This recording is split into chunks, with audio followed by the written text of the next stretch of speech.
Ivy had perfected the art of being invisible. She stood at the edge of the great hall, pressed against the wall like a shadow, watching the celebration unfold without her. The Silverbrook Pack was hosting the Alpha King tonight, the most powerful wolf in the realm, here to negotiate trade agreements and strengthen alliances. Every unmated female in the territory had dressed in their finest silks, their laughter pitched high and musical, their bodies positioned to catch royal attention. Ivy wore a simple gray dress that had seen better days. No one had bothered to tell her about the celebration until an hour before, and even then, only because they needed an extra servant to carry wine. She didn't mind. She had stopped minding years ago. Being an Omega in Silverbrook meant being overlooked. It meant being the last to eat and the first to work. It meant watching from the sidelines while stronger wolves lived the lives she had once dreamed of.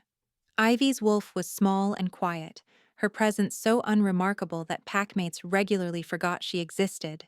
She had learned to use that invisibility as protection, sliding through life unnoticed, undisturbed, and desperately alone. You there, Omega? Ivy flinched at the sharp voice. Beta Marcus was striding toward her, his handsome face twisted with irritation. He was Alpha Holden's right hand, and he had made it his personal mission to remind Ivy of her worthlessness at every opportunity. The king's cup is empty. Why are you standing there like a useless lump? I'm sorry, Beta. She ducked her head, clutching her wine pitcher tighter. I didn't see. You didn't see. You never see. You never do anything right. He grabbed her arm and shoved her toward the high table. Go, now, and try not to embarrass the pack in front of royalty. Ivy stumbled forward, her heart pounding. The high table loomed before her, occupied by the most powerful wolves in the room. Alpha Holden sat at the center, his graying hair slicked back, his cold eyes surveying his domain with satisfaction, and beside him. She didn't dare look at the Alpha King directly. She had heard the stories, of course. Everyone had. King Alaric Blackwood, the Wolf of the North, who had united 3 warring territories under his rule before his 30th birthday. They said he was ruthless. They said he was cold. They said he had never taken a mate because no wolf had ever been worthy of standing at his side. Ivy approached the table with her eyes fixed firmly on the floor. Her hands were trembling, but she forced herself to move steadily, to pour wine into the golden goblet without spilling a single drop. She would do her job and retreat back to the shadows where she belonged. No one would notice. No one ever did. What is your name? The voice was deep and rich, carrying an authority that made her wolf sit up and whimper. Ivy froze, certain she had misheard. No one at the high table would speak to a servant, least of all. I asked you a question? She looked up. The Alpha King was staring directly at her. He was devastating. That was the only word for it. Dark hair fell across a forehead that spoke of noble breeding, framing a face of sharp cheekbones and a jaw that could have been carved from marble. His eyes were the color of a winter storm, pale gray, almost silver, piercing and intense. Power radiated from him in waves that pressed against her skin and made it difficult to breathe. And he was looking at her. At her. The invisible Omega that everyone forgot existed. Her voice came out as barely a whisper. Ivy, Your Majesty. My name is Ivy. Something shifted in his expression. His nostrils flared slightly, and those storm-gray eyes widened with an emotion she couldn't name. He rose from his seat, and the entire hall fell silent. Every eye turned toward them, confusion and shock rippling through the crowd as the Alpha King stepped around the table and moved toward the trembling servant girl. Ivy, he repeated, her name a low rumble in his chest. He stopped directly in front of her, so close she could feel the heat radiating from his body. Look at me. She raised her eyes, her whole body shaking. The mate bond hit her like a lightning strike. Heat exploded through her veins, golden and overwhelming. Her wolf, quiet, submissive, barely present her entire life, suddenly howled with a ferocity that shook her to her core. The wine pitcher slipped from her nerveless fingers and shattered on the stone floor, but she couldn't move, couldn't think, couldn't do anything but stare into the eyes of the most powerful wolf in the realm as the world rearranged itself around them. Mate. The word echoed through every fiber of her being. Mate. Mate. Mate. The Alpha King's hand came up to cup her face, his touch impossibly gentle despite the storm raging in his eyes. "There you are," he murmured, his voice rough with emotion. "I've been looking for you my entire life." The hall erupted into chaos. Nobles shouted. Alpha Holden surged to his feet. Somewhere behind her, Beta Marcus was sputtering with disbelief. But Ivy heard none of it. She could only stare at the king who was touching her like she was precious, looking at her like she was the only person in the room.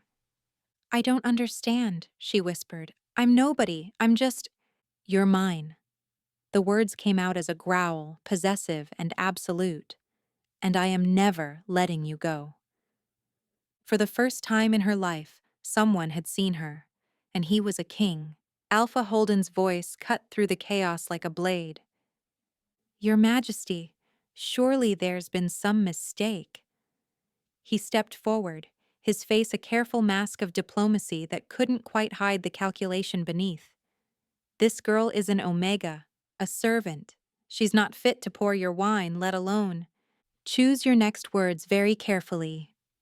Alaric's voice was quiet, but it carried the weight of absolute authority. He didn't turn to face Holden. His eyes remained fixed on Ivy, his hand still cradling her face like she was made of glass. "You are speaking about my mate, my queen, and I will not tolerate disrespect." The hall went deathly silent. Ivy felt the weight of hundreds of eyes pressing down on her, the shock and disbelief and barely concealed outrage of wolves who had spent their entire lives treating her like furniture. She wanted to shrink away, to disappear back into the shadows where she belonged, but Alaric's touch held her anchored, and his storm-gray eyes held her captive.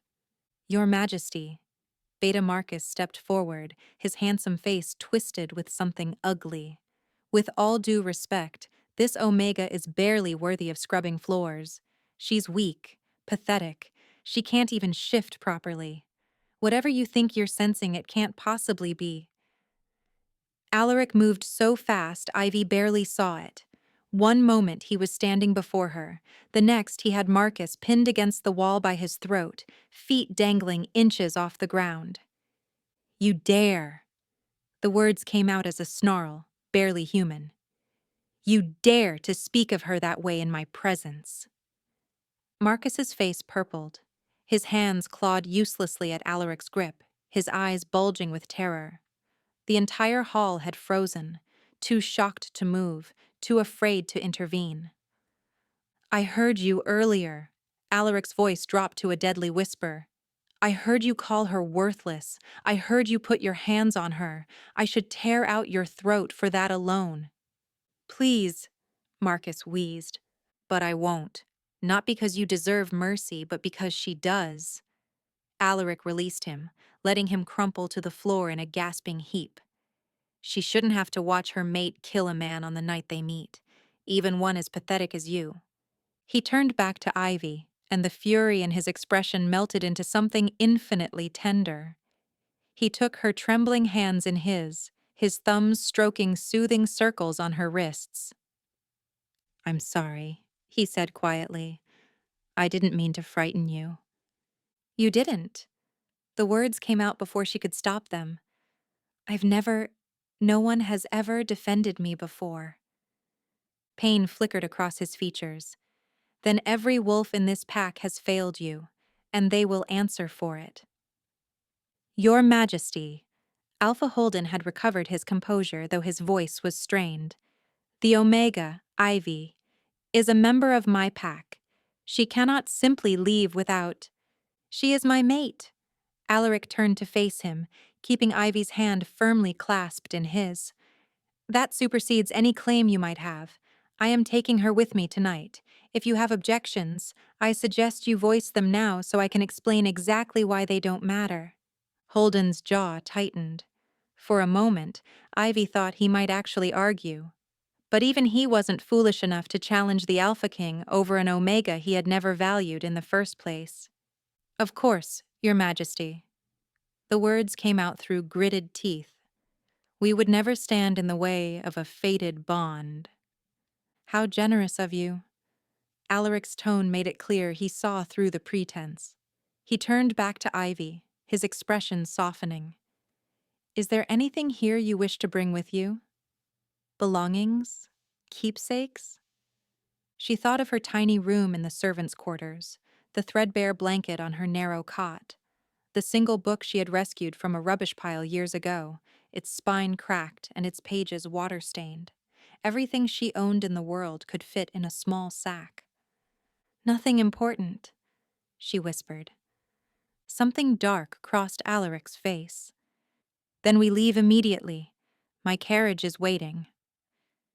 He led her through the hall with her hand tucked securely in his arm, and the crowd parted before them like water before a ship.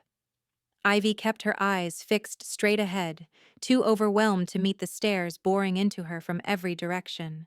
She could hear the whispers starting: disbelief, outrage, speculation about what dark magic an Omega must have worked to ensnare a king. Let them whisper. For the first time in her life, someone was holding her hand. Someone was walking beside her instead of past her. Someone had looked into her eyes and seen something worth claiming. The night air hit her like a splash of cold water. She gasped, suddenly aware of how surreal this all was. An hour ago, she had been carrying wine and praying for invisibility. Now she was walking toward a royal carriage on the arm of the most powerful wolf in the realm. "This is real," she said. Not quite a question. Alaric stopped and turned to face her. In the moonlight, his storm-gray eyes looked almost silver, and his harsh features were softened by something that might have been tenderness. "It's real." He lifted her hand to his lips and pressed a gentle kiss to her knuckles. "I know this is overwhelming. I know you have questions and fears and 1,000 reasons to doubt what's happening, but I need you to trust me, Ivy. I need you to believe that I will never hurt you, never abandon you, never make you feel invisible again." Tears burned in her eyes. "I don't know how to believe that. I don't know how to be someone who matters." "Then let me show you." He cupped her face in his hands, his thumbs brushing away the tears that had begun to fall. "Come with me to Blackwood. Let me prove to you that you have always mattered. The world just failed to notice. Will you give me that chance?" She should be terrified, should demand explanations, guarantees, proof that this wasn't some elaborate, cruel joke. But the mate bond was humming between them with a warmth she had never known, and his eyes held nothing but sincerity, and her wolf was pressing toward him with desperate, yearning need. "Yes," she whispered, "I'll come with you." And when the Alpha King smiled, Ivy felt something crack open inside her chest, something that had been frozen for a very, very long time. Blackwood Castle rose from the mountains like something out of a fever dream. Ivy pressed her face to the carriage window, her breath fogging the glass as she took in the massive stone fortress. It was beautiful and terrifying all at once, dark spires reaching toward a stormy sky, torches blazing along battlements that seemed to go on forever, the howl of wolves echoing across the peaks like a chorus of welcome. Or warning. She wasn't sure which. The journey had taken 3 days. 3 days of sleeping in the finest inns she had ever seen, eating food that made her weep with its richness, and trying desperately to understand how her life had changed so completely. Alaric had been patient with her silence, never pushing for conversation, simply sitting across from her in the carriage with a book or a stack of correspondence, his presence a steady warmth that soothed her frayed nerves. Now, as the carriage rolled through the castle gates, that warmth wasn't enough to stop her hands from shaking. "They're going to hate me," she whispered. Alaric looked up from the letter he had been reading. "Who?" "Everyone. Your court, your people. She gestured vaguely at the imposing fortress. I'm an Omega from a minor pack. I can barely shift. I don't know how to be a queen. They're going to take one look at me and they're going to see the woman their king chose. He set aside his correspondence and moved to sit beside her, his thigh pressing warm against hers. They're going to see my mate, and if any of them dare to treat you with anything less than respect, they will answer to me. You can't threaten everyone who looks at me sideways. Watch me. Despite herself, Ivy laughed. It came out shaky and wet, but it was still a laugh, the first real one she could remember in years. Alaric's expression softened, and he reached out to tuck a strand of hair behind her ear. There she is, he murmured. I was wondering when you'd stop looking at me like I might bite. You're the Alpha King. Biting is rather implied. His lips twitched. Only if you ask nicely. Heat flooded her cheeks. Before she could respond, the carriage rolled to a stop, and the door swung open to reveal a courtyard full of wolves. They were arranged in formal lines, clearly prepared to welcome their king home.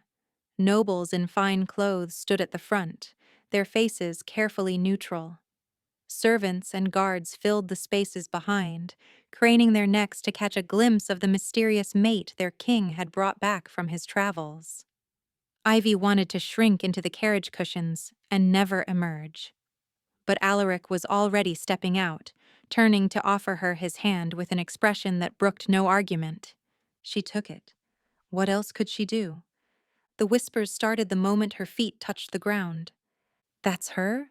She's so small. An Omega? Surely not. Look at that dress. She looks like a servant. How could the king possibly want— Enough! Alaric's voice cracked across the courtyard like thunder. The whispers died instantly, every wolf going rigid with fear. This is Lady Ivy, my fated mate and your future queen. You will treat her with the respect that title deserves, or you will find yourselves seeking employment elsewhere. Is that understood? A murmur of assent rippled through the crowd. Ivy felt the weight of hundreds of eyes on her, assessing, judging, finding her wanting. She wanted to disappear. She wanted to run. She wanted— A woman stepped forward from the front of the crowd. She was striking rather than beautiful, with iron-gray hair pulled back in a severe bun and eyes that matched Alaric's storm-gray gaze. She moved with the confidence of someone who had never been overlooked in her life. So this is the girl who finally caught my son. Her voice was cool and appraising. I expected someone more substantial. Mother. Warning edged Alaric's tone. I'm merely observing. The woman, the queen mother, Ivy realized with dawning horror, circled her slowly, examining her from every angle. Small, quiet, clearly terrified. She stopped directly in front of Ivy and tilted her head. Tell me, girl, what makes you worthy of my son? The question was familiar. Ivy had been asked some version of it her entire life. What made her worthy of food, of shelter, of the air she breathed? She had never had a good answer. But something about the Queen Mother's direct gaze sparked a response she didn't know she had. I don't know if I'm worthy, she said quietly. I only know that the bond chose us, and I would rather spend my life trying to deserve him than run away because I'm afraid of failing. Silence stretched across the courtyard. The Queen Mother's eyes narrowed, searching Ivy's face for something. Weakness, perhaps, or deception. Whatever she found made her lips curve into a small, reluctant smile. Spine? She said. Unexpected. Perhaps you'll survive this court after all. She turned and swept back into the castle without another word. Alaric let out a breath that might have been relief. That went better than I expected, he said. That was better? She didn't threaten to have you removed from the kingdom. For my mother, that's practically a warm welcome. He squeezed her hand. Come, let me show you your new home. And as the Alpha King led his Omega mate into the castle that would become her world, Ivy squared her shoulders and lifted her chin. She had spent her whole life being invisible. It was time to learn how to be seen. The days that followed were a careful dance of discovery. Alaric gave her space to adjust, never pushing, never demanding. He set her up in chambers that adjoined his own, luxurious rooms filled with soft furs and blazing fires, and more comfort than she had experienced in her entire life. Servants arrived to attend her, dressmakers to take her measurements, tutors to teach her the etiquette of court. It was overwhelming and terrifying, and nothing like anything she had ever known. But every evening, without fail, Alaric came to her. He would sit with her by the fire and talk about nothing in particular, his day, his kingdom, the wolves who served him. He asked questions about her life at Silverbrook, though he was careful never to push when the answers turned painful. He made her laugh with dry observations about court politics. He listened when she spoke, really listened, as if her words were precious things worth treasuring. On the seventh night, she finally gathered the courage to ask the question that had been haunting her. "Why did you never take a mate before?" Alaric went still, his wine goblet halfway to his lips. For a long moment, he didn't answer. Then he set the goblet aside and stared into the fire, his storm-gray eyes distant with memory. "I was betrothed once," he said quietly, "when I was 22. Her name was Rowena. She was beautiful and clever and everything a queen should be." Ivy's chest tightened. "What happened?" "She died." The words came out flat, carefully controlled. "A hunting accident," they called it. "Her horse threw her and she broke her neck." His jaw tightened. "It wasn't an accident." "What do you mean?" "I mean my uncle arranged her death. He wanted the throne for himself, and he knew that once I married and produced an heir, his chances would diminish." Alaric's hands curled into fists on his knees. "I discovered the truth 2 months later. I executed him myself." Horror washed over Ivy. She thought of her own losses, her own loneliness, and felt them pale in comparison to what he had endured. To love someone and lose them to betrayal, to be forced to kill your own blood for their murder. The weight of it was unimaginable. "I'm so sorry," she whispered. "It was a long time ago." But his voice was rough, and she could see the old wound still lurking beneath the surface. "After that, I stopped looking for a mate, stopped believing I would ever find one. I convinced myself that the throne was enough, that duty and power could fill the emptiness." His eyes finally met hers, and she saw vulnerability there that made her heart ache. "I was wrong." "Alaric, you asked why I never took a mate before. That's the answer." He reached out and took her hand, his grip warm and steady. "For 12 years, I believed my chance at love died with Rowena. And then I walked into that hall at Silverbrook and smelled something that stopped my heart." "What?" "You." His thumb traced circles on her palm. "Honey and wildflowers, and something I couldn't name. My wolf went mad. I thought I was imagining it. Some cruel trick of fate, dangling hope in front of a man who had given up on it. But then I saw you, pressed against that wall like a shadow, and I knew." Tears burned in her eyes. "Knew what?" "That you were mine. That you had always been mine. That every terrible thing I had endured was leading me to that moment, to you, to the second chance I never thought I'd have." He lifted her hand to his lips and pressed a kiss to her knuckles. "You asked what makes you worthy, Ivy. The answer is everything. Your gentleness, your resilience, the way you survived being overlooked without letting it make you cruel. You are everything I didn't know I needed." A sob escaped her throat. She had spent her entire life being told she was nothing, worthless, invisible. And now this king, this powerful, wounded, beautiful king, was kneeling before her metaphorically and telling her she was everything. "I don't know how to be what you need," she admitted, her voice breaking. "I don't know how to be a queen. I barely know how to be a person." Then we'll learn together.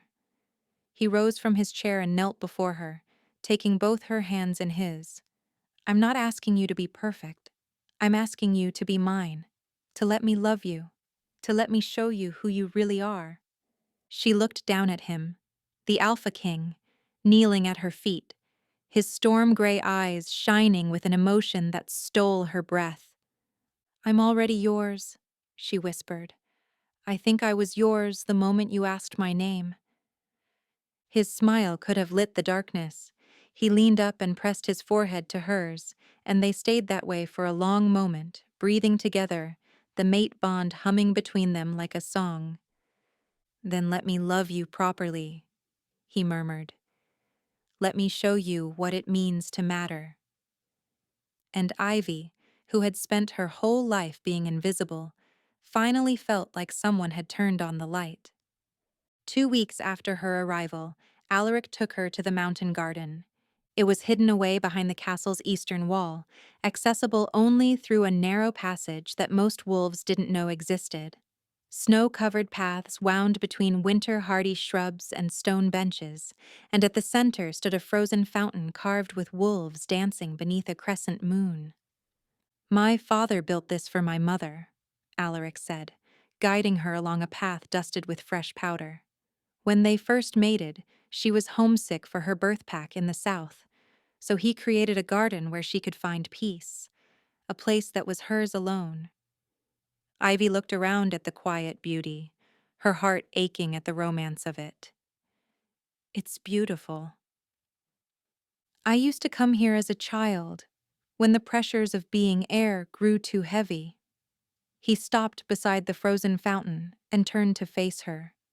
I've never brought anyone else here, not even Rowena.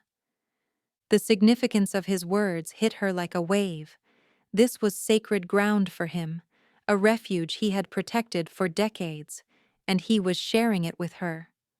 Why me? She asked, the question escaping before she could stop it. You could have kept this for yourself. You didn't have to. I wanted to. He stepped closer, close enough that she could feel the heat radiating from his body despite the winter chill. I've spent 12 years hoarding pieces of myself, building walls to keep everyone out. But you make me want to tear them down, Ivy. You make me want to share everything I am. Her breath caught. The mate bond was pulsing between them, growing stronger each day, demanding acknowledgement. She had been fighting it, afraid to let herself fall too deeply, afraid of what would happen when he finally realized she wasn't enough. But standing here in his secret garden, seeing the vulnerability in his storm-gray eyes, she couldn't fight anymore. I'm falling in love with you, she whispered. Alaric went perfectly still. Say that again. I'm falling in love with you. The words came easier the second time. I know it's too soon. I know I should be more careful, but every time you look at me like I matter, every time you touch me like I'm precious, every time you choose to share pieces of yourself, her voice cracked, I fall a little deeper. And I'm terrified because I don't know what I'll do when you realize I'm not. He kissed her. The words died on her lips as his mouth claimed hers, gentle and fierce all at once. His hands cupped her face like she was something infinitely precious, tilting her head to deepen the kiss. He tasted like winter wine and wanting, and when his tongue swept against hers, she forgot every reason she'd had to be afraid. Her hands fisted in his cloak, pulling him closer. A growl rumbled through his chest, low and possessive, and he backed her against the frozen fountain, his body pressing warm and solid against hers. The mate bond blazed between them, golden and overwhelming, weaving their souls together with threads of fire. When they finally broke apart, both breathing hard, his forehead rested against hers. His storm-gray eyes were blazing with emotion, his wolf so close to the surface she could see it looking out at her. I love you, he said roughly, not falling, not almost. I love you, Ivy. I have loved you since the moment I saw you pressed against that wall, trying to disappear. And I will spend the rest of my life proving that you are worthy of that love. Tears spilled down her cheeks, warm against her cold skin. I don't know how to be loved. Then let me teach you. He kissed away her tears one by one. Let me show you every day what it feels like to be cherished, to be wanted, to be seen. Yes, the word came out as a sob. Yes, Alaric, teach me. He kissed her again, deeper this time, more demanding. She surrendered to it completely, letting him consume her, letting the mate bond sing between them without restraint. For the first time in her life, she wasn't hiding, wasn't shrinking, wasn't trying to disappear. She was exactly where she was meant to be. When they finally drew apart, Alaric kept her wrapped in his arms, her head resting against his chest, his heartbeat steady beneath her ear. Snow began to fall softly around them, dusting their hair with white, but neither moved to seek shelter. Stay with me tonight, he murmured against her hair. Not, I'm not asking for anything you're not ready to give. I just want to hold you. I want to fall asleep with you in my arms and wake up knowing this wasn't a dream. Her heart swelled. Yes, yes, yes. She tilted her head back to look at him, and the joy in his eyes made everything worth it. I'll stay. He swept her into his arms and carried her back toward the castle, ignoring her laughing protests. The snow fell around them like a blessing, and somewhere in the distance, a wolf howled at the winter moon. That night, Ivy fell asleep in the Alpha King's arms, warm and safe and loved. And for the first time she could remember, she didn't dream of being invisible. She dreamed of being found. The happiness lasted 3 blissful weeks. 3 weeks of waking in Alaric's arms, of stolen kisses in shadowed hallways, of learning to walk through the castle with her head held high, bolstered by the king's unwavering presence at her side. The court was slowly beginning to accept her, or at least to fear Alaric's wrath enough to hide their contempt. Ivy had even begun to believe that maybe, just maybe, she could do this. Could be the queen he needed. She should have known it couldn't last. Lady Celestine had been watching from the beginning. Ivy had noticed her at court functions, a stunning noblewoman with hair like spun gold and eyes the color of a summer sky. She moved through the palace as if she owned it, her laugh too loud, her smile too sharp, her gaze always drifting toward Alaric with a hunger that made Ivy's skin crawl. She expected to be queen, one of the servants had whispered when Ivy asked.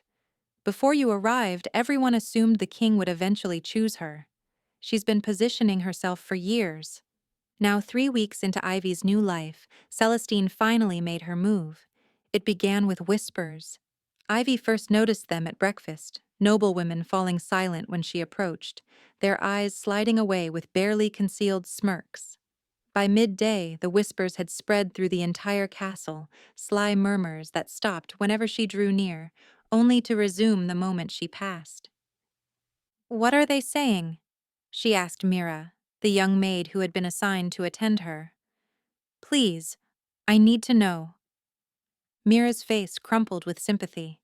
"It's Lady Celestine, my lady. She's been telling everyone that—" The girl hesitated. "Tell me, that you bewitched the king, that you're barren and can never give him heirs, that you've been meeting secretly with a wolf from your old pack, a lover you've been hiding since you arrived." Mira's eyes glistened with tears. "It's not true, my lady. Everyone who knows you can see it's not true. But the court loves a scandal," Ivy finished quietly. She found Alaric in his study, poring over correspondence with his advisors. The moment she appeared in the doorway, he looked up, and the joy in his expression curdled into concern when he saw her face. "Leave us," he said to his advisors, his tone brooking no argument. They filed out quickly, casting curious glances at Ivy as they passed. "What happened?" Alaric was on his feet and crossing toward her before the door had fully closed. "Ivy, you're shaking!" She told him everything. The whispers, the rumors, Celestine's campaign of lies. By the time she finished, His face had gone cold with fury.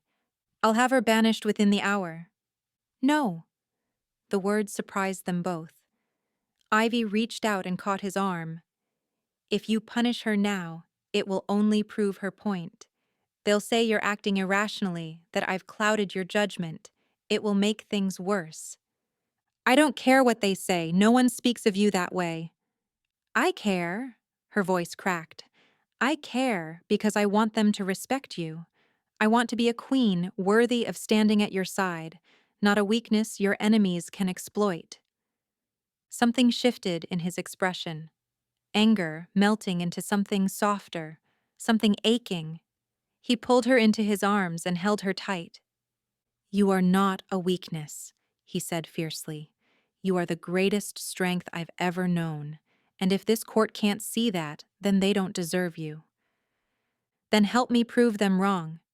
She pulled back to meet his eyes. "Let me face Celestine myself.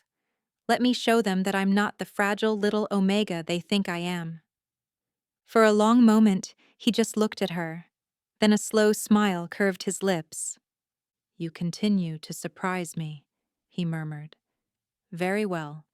But if she threatens you directly, if she so much as—" "I know." Ivy rose on her toes and pressed a kiss to his jaw. "You'll tear her apart.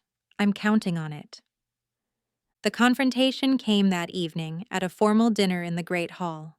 Celestine had positioned herself at the center of her admirers, her golden hair gleaming in the candlelight, her laugh ringing false and bright. When Ivy approached, the table fell silent. "Lady Celestine."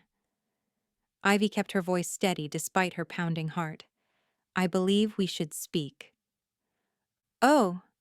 Celestine's smile was poison wrapped in silk. "What could we possibly have to discuss?" "The lies you've been spreading about me." Ivy held her gaze without flinching. "The rumors about witchcraft and barrenness and secret lovers. I wanted to give you the opportunity to retract them before my mate is forced to take action." Gasps rippled through the watching crowd. Celestine's smile flickered, surprise cracking through her composure. "I'm sure I don't know what you mean." "I'm sure you do." Ivy stepped closer, drawing strength from the mate bond humming in her chest. "You thought I would cower. You thought I would hide in my chambers and let your whispers destroy me. But I am not the invisible Omega you assumed." Her voice rang clear through the hall.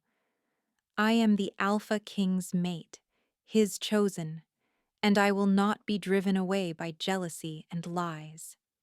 Silence. Every eye in the hall was fixed on them, waiting, watching. Then Celestine laughed, high and cruel and dripping with venom. Pretty words from a worthless servant. She rose from her seat, towering over Ivy. "You think standing up to me changes anything? You're still nothing. An Omega who got lucky. And when the king finally realizes his mistake—" "He won't." Ivy's voice didn't waver. "Because unlike you, I don't have to scheme for his attention. I don't have to lie and manipulate and tear others down. The bond chose us, and nothing you do will ever change that." Celestine's face contorted with rage. For a moment, Ivy thought she might actually strike her, but before anything could happen, the doors to the great hall burst open, and everything changed. Beta Marcus strode into the hall like he owned it. He was flanked by a dozen Silverbrook warriors, their postures aggressive, their eyes scanning the crowd with barely concealed hostility. Behind them came Alpha Holden, his gray hair slicked back, his cold eyes finding Ivy with a satisfaction that made her blood freeze. "My apologies for the dramatic entrance," Holden said, his voice carrying through the stunned silence. "But we have urgent business with your king regarding his acquisition." Alaric was on his feet in an instant, his warriors closing ranks around him. "You dare enter my hall uninvited?" "I dare many things when my property has been stolen." Holden's smile was sharp as a blade. "That Omega belongs to Silverbrook, and we've come to take her back. She belongs to no one but herself, and she has chosen to stay." "Has she?" Holden's gaze slid to Ivy, something cruel flickering in his eyes. Then perhaps she hasn't told you the whole truth about herself, about what she really is. Ivy's heart stuttered. I don't know what you're talking about. Of course you don't. You were never meant to know. Holden reached into his coat and withdrew a sheaf of papers. These are documents from Silverbrook's archives. Birth records, medical examinations, reports that were sealed before you were old enough to walk. What reports? Alaric's voice was deadly quiet. The Omega you've claimed as your mate isn't what she appears to be. Holden's smile widened. She's defective, broken on a fundamental level. Her wolf is so weak because it was damaged at birth, a condition that makes her incapable of completing a mate bond, incapable of bearing children, incapable of being anything more than a pale imitation of a true wolf. The words hit Ivy like physical blows. She staggered backward, her vision blurring, the mate bond screaming in her chest. Defective, broken, incapable. You're lying, she whispered. Am I? Holden tossed the papers onto the nearest table. See for yourself. Your mother begged us to hide the truth, to give you a chance at a normal life. We honored her dying wish until you decided to reach above your station and trap a king with a bond that can never be real. Murmurs erupted through the hall. Ivy saw the doubt creeping across faces that had only just begun to accept her. Saw Celestine's triumphant smile from across the room. Saw the world she had just started building crumble to dust around her. Even if this were true, Alaric began. It is true, and it means your precious mate bond is nothing but a fantasy. Holden's voice rang with false sympathy. The girl tricked you, Your Majesty, perhaps not intentionally, but the result is the same. She cannot give you heirs. She cannot complete the bond. She cannot be your queen. That's enough. Alaric's power crashed through the hall, sending weaker wolves to their knees. His eyes blazed with fury as he stalked toward Holden. I don't care what your documents say. I don't care what condition she has. Ivy is my mate, my chosen, and if you think some ancient paperwork will change that, the council will care. Holden stood his ground despite the pressure bearing down on him. The nobles will care. Your enemies will care. A king needs heirs. A kingdom needs succession. And you've bound yourself to an Omega who can give you neither. Ivy couldn't breathe. She could see it now, the calculation in Holden's eyes, the trap he had set. He hadn't come to take her back. He had come to destroy her, to poison her relationship with Alaric, to make her position untenable, to ensure she could never be queen regardless of what Alaric wanted. And the worst part was, it might work. Alaric. Her voice came out broken. Maybe he's right. Maybe I should. Don't. He turned to her, and the anguish in his eyes cut her to the bone. Don't you dare let him win. Don't you dare let these lies drive you away from me. But if I can't give you children, if the bond isn't real, the bond is real. He crossed to her and took her face in his hands. I feel it every moment of every day. I feel you in my heart, in my soul, in every breath I take. No document, no condition, no enemy can change that. Your Majesty. One of Alaric's advisors stepped forward, his expression grave. The council will need to review these claims. If there's any truth to them, there isn't. With respect, sire, that's not your decision to make. The succession is a matter of state. The advisor's eyes flickered to Ivy with something like pity. Until these allegations are investigated, it would be prudent for the Omega to be housed separately, for her own protection as much as yours. Ivy felt the world tilting.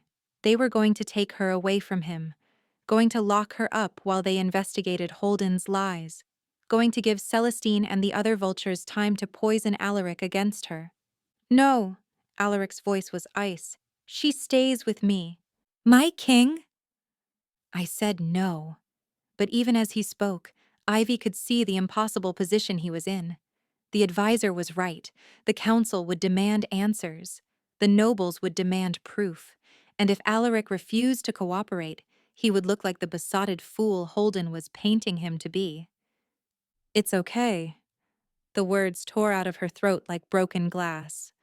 "I'll go. Ivy dash dash. I won't let you destroy your kingdom for me." She stepped back from his touch, even though it felt like cutting off her own arm. "Investigate. Review the documents. Prove them wrong." Her voice cracked. "And when you do, I'll be waiting." She turned and walked toward the guards who would escort her to her new prison, her spine straight, despite the tears streaming down her face. Behind her, she heard Alaric's roar of fury, heard the crash of furniture being overturned, heard Holden's satisfied laughter. And as the doors closed between them, severing the mate bond like a knife through her heart, Ivy let herself shatter. She had finally learned to be seen, and now she was being made invisible all over again. 3 days. Ivy spent 3 days in the tower room they had given her, staring at the walls, feeling the mate bond stretch thin and aching between her and Alaric. He had tried to see her. She heard his voice in the corridor, demanding access, threatening guards, pleading with advisors. But the council had forbidden contact until their investigation was complete, and even the Alpha King couldn't override them without causing a political crisis. So she waited, and she broke, piece by piece, as the silence pressed in around her. On the morning of the 4th day, the door exploded inward. Alaric stood in the shattered doorway, his chest heaving, his storm-gray eyes blazing with triumph and fury. Behind him, she could see guards sprawled on the floor, unconscious, not dead, but clearly no longer obstacles. The documents were forged. He crossed the room in 3 strides and pulled her into his arms. Every single one of them. Holden fabricated the entire thing. Ivy's legs buckled. "What?" "I sent wolves to Silverbrook to investigate. They found the original records, the real ones. Your mother was healthy. Your birth was normal. There was never any condition, any defect, any reason to believe you couldn't bond or bear children." His hands cupped her face, tilting it up to meet his eyes. "Holden created those documents after I took you. He was working with Celestine from the beginning." The revelation crashed over her like a wave. "Celestine!" "She contacted him the day after you arrived at Blackwood, offered him gold and political favors if he would help drive you away. When the rumors didn't work, they created this. A lie designed to make you seem unworthy, to force the council to separate us." His jaw tightened with barely contained rage. "They nearly succeeded. But how did you prove it?" "Holden's beta." A grim smile crossed Alaric's face. "Marcus. It seems his loyalty had a price. When my wolves offered him immunity in exchange for the truth, he sang like a bird, confessed everything, the forged documents, the conspiracy with Celestine, even Holden's plan to petition for your return to Silverbrook once the bond was broken." Ivy thought of Marcus, the wolf who had tormented her for years, who had called her worthless and shoved her toward the high table on that fateful night. The idea that his greed had ultimately saved her was almost too ironic to comprehend. "Where are they now?" she asked. "Holden and Celestine?" "In the dungeon, awaiting judgment."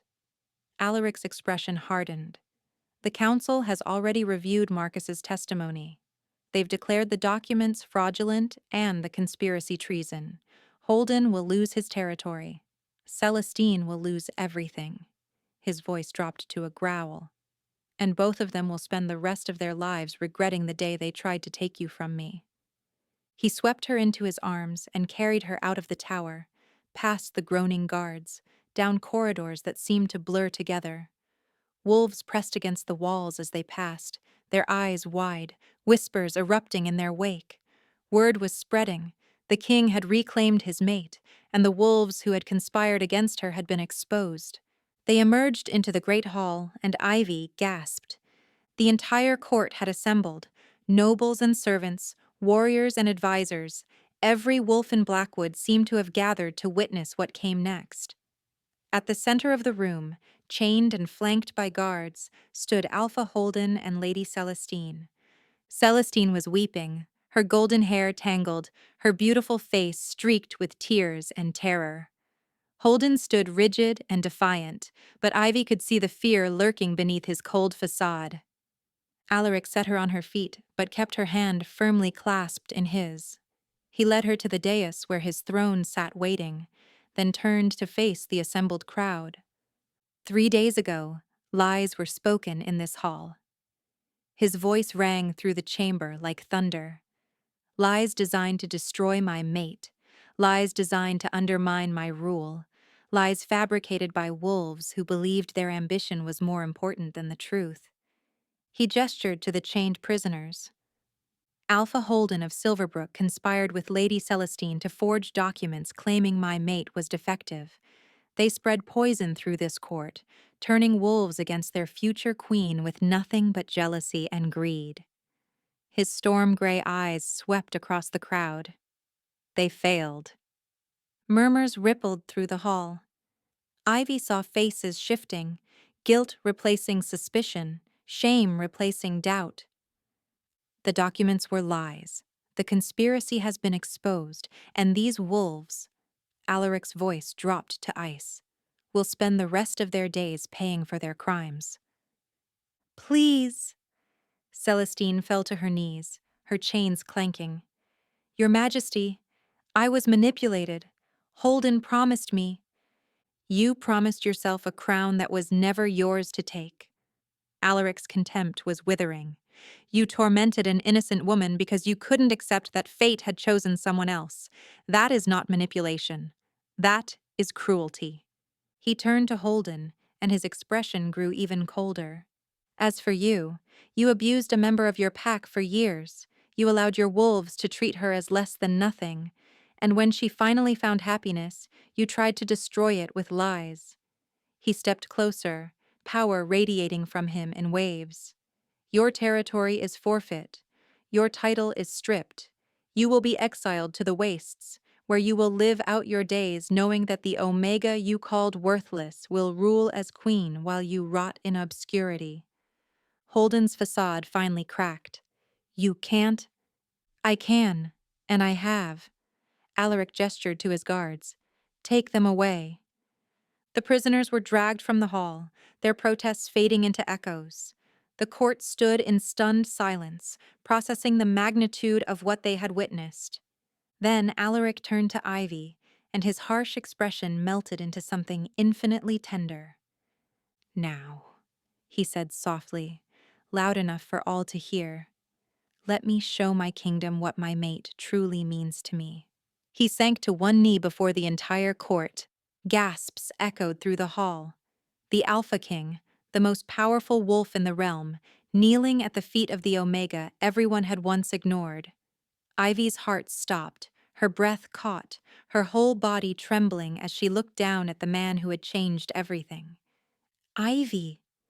His storm-gray eyes held hers with burning intensity. From the moment I saw you pressed against that wall, trying to disappear, I knew my life would never be the same. You were invisible to everyone in that hall, but not to me. Never to me. Tears blurred her vision. The mate bond was singing between them, golden and fierce, stronger than it had ever been. I have watched you face cruelty with grace. I have watched you stand before enemies who wanted to destroy you and refused to break. I have watched you become the queen you always had the potential to be, not because of anything I gave you, but because of who you have always been. His voice roughened with emotion. You are not worthless. You are not invisible. You are the bravest, strongest, most beautiful wolf I have ever known. He reached into his pocket and withdrew a ring, a band of silver set with a moonstone that glowed like captured starlight, surrounded by tiny diamonds that sparkled in the candlelight. This was my grandmother's ring, he said. She told my grandfather that she would only marry a wolf who saw her, truly saw her, for who she really was. It has waited 3 generations for someone worthy of wearing it. His hand trembled slightly as he held it up to her. I believe it was waiting for you. Ivy couldn't speak, could barely breathe. Every wolf in the hall was watching, waiting, but she could see only him, this king who had asked for her name when no one else would, who had defended her when she couldn't defend herself, who had torn apart lies and conspiracies and his own kingdom to keep her safe. Marry me. The words came out rough with desperate hope. Be my queen, not because the council approves or the nobles accept it, but because I love you, because I cannot imagine facing another day without you by my side, because you are my mate, my heart, my home. His eyes glistened. Will you have me, Ivy? Will you let me spend the rest of my life making sure you never feel invisible again? Yes. The word burst out of her like a dam breaking. Yes, Alaric. 1,000 times, yes. The court erupted into cheers as he slid the ring onto her finger and surged to his feet. He pulled her into his arms and kissed her deeply, claiming her before the entire kingdom, leaving no doubt about what she meant to him. She clung to him, laughing and crying at once, her heart so full she thought it might burst. When they finally broke apart, his forehead rested against hers. One more thing, he murmured. If you're ready. She knew what he was asking, the marking, the claiming that would seal their bond forever, binding their souls together for eternity, in front of everyone, a statement that could never be taken back. Yes, she breathed. Mark me. Make me yours. His eyes blazed with primal satisfaction. He turned her gently, tilting her head to bare the curve of her neck. The hall fell silent, every wolf holding their breath, as the Alpha King pressed his lips to his mate's throat. Mine, he growled, low and possessive. Then his teeth sank in. The mate bond exploded through her like wildfire.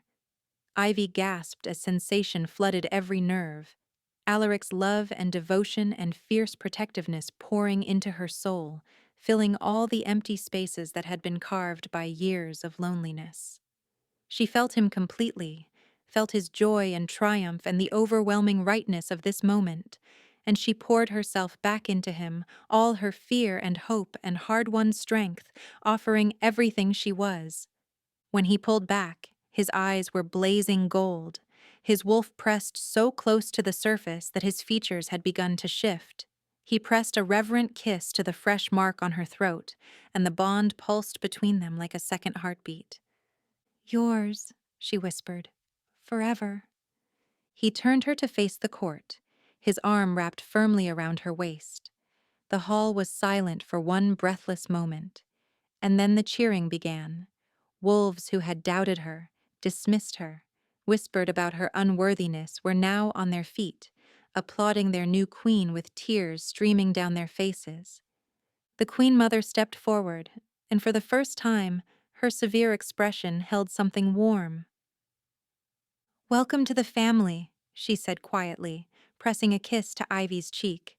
Truly, this time, you have earned your place. Ivy couldn't respond, could only lean into Alaric's warmth as the celebration swelled around them, as wolves pressed forward to offer congratulations, as her new life unfurled before her like a flower finally finding the sun. She had spent 23 years being invisible, being ignored, being told she was nothing, worthless, undeserving of love. And now she was marked, claimed, cherished, queen. Alaric pressed his lips to her temple and murmured words meant only for her. I see you, Ivy. I have always seen you, and I always will. For the shy Omega who had once perfected the art of disappearing, being seen had never felt so much like coming home. 1 year later, Queen Ivy stood on the balcony of Blackwood Castle, watching the sun rise over the mountains she now called home. So much had changed since that terrified girl had poured wine at a celebration, praying for invisibility. She pressed her hand to the mark on her throat, feeling the mate bond pulse warm and steady beneath her fingers. Through it, she could sense Alaric in his study below, his focus, his quiet contentment, and the ever-present thread of love that connected them no matter how far apart they were.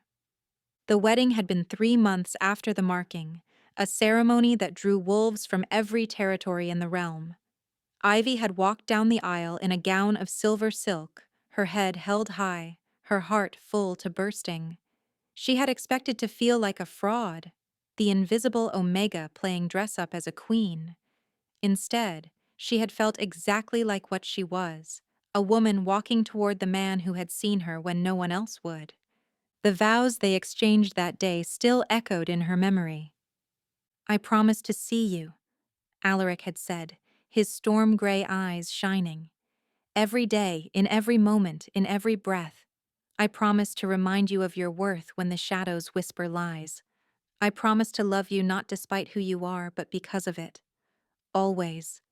She had wept through her own vows, her voice breaking but strong. "I promise to be seen," she had said, "to stop hiding, stop shrinking, stop making myself small. I promise to stand beside you, not behind you, to be the queen you believe I can be, to love you with everything I am, even the broken pieces, especially those."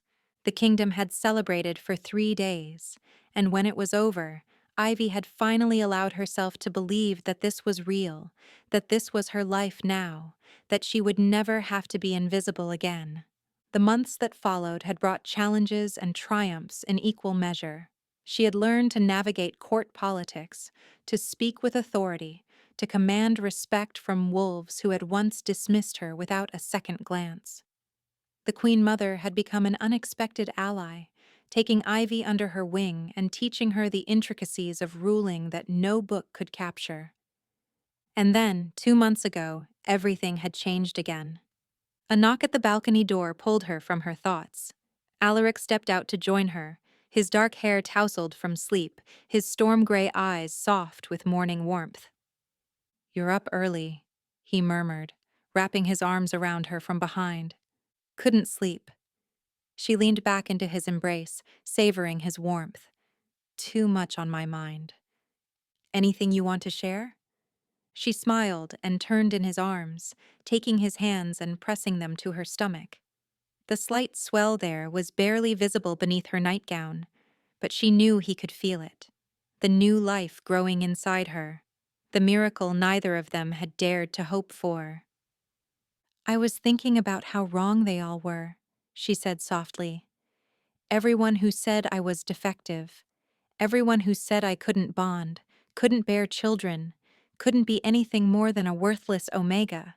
She looked up at him, tears of joy glistening in her eyes. "They were so wrong, Alaric." His answering smile was radiant. He dropped to his knees right there on the balcony, pressing his lips to her stomach, his hands cradling the life they had created together. "Our child," he breathed. "Our miracle." "Our future," she agreed. He rose and pulled her into his arms, kissing her deeply as the sun crested the mountains and flooded the world with golden light. The mate bond sang between them, stronger than ever, woven through with new threads of hope and possibility. "I love you," he murmured against her lips. "My queen, my mate, my everything." "I love you too." She smiled up at the man who had asked for her name when no one else cared to know it. "Thank you for seeing me." "Thank you for letting me." He tucked a strand of hair behind her ear, his storm-gray eyes full of tenderness. "And thank you for becoming everything I knew you could be." Below them, the castle was beginning to stir. Servants bustling through corridors, guards changing shifts, a kingdom waking to another day under the rule of their beloved king and the Omega Queen who had defied every expectation. Ivy watched it all with wonder, still marveling at the path that had brought her here. From invisible servant to cherished queen. From worthless Omega to beloved mate. From a girl who had perfected the art of disappearing to a woman who would never be overlooked again. "Ready to face the day?" Alaric asked, offering her his arm. She took it without hesitation. "With you?" She smiled. "Always." And as the Alpha King and his Omega Queen walked into their future together, Ivy finally understood the truth she had spent her whole life searching for. She had never been invisible. She had simply been waiting for someone brave enough to look. The end.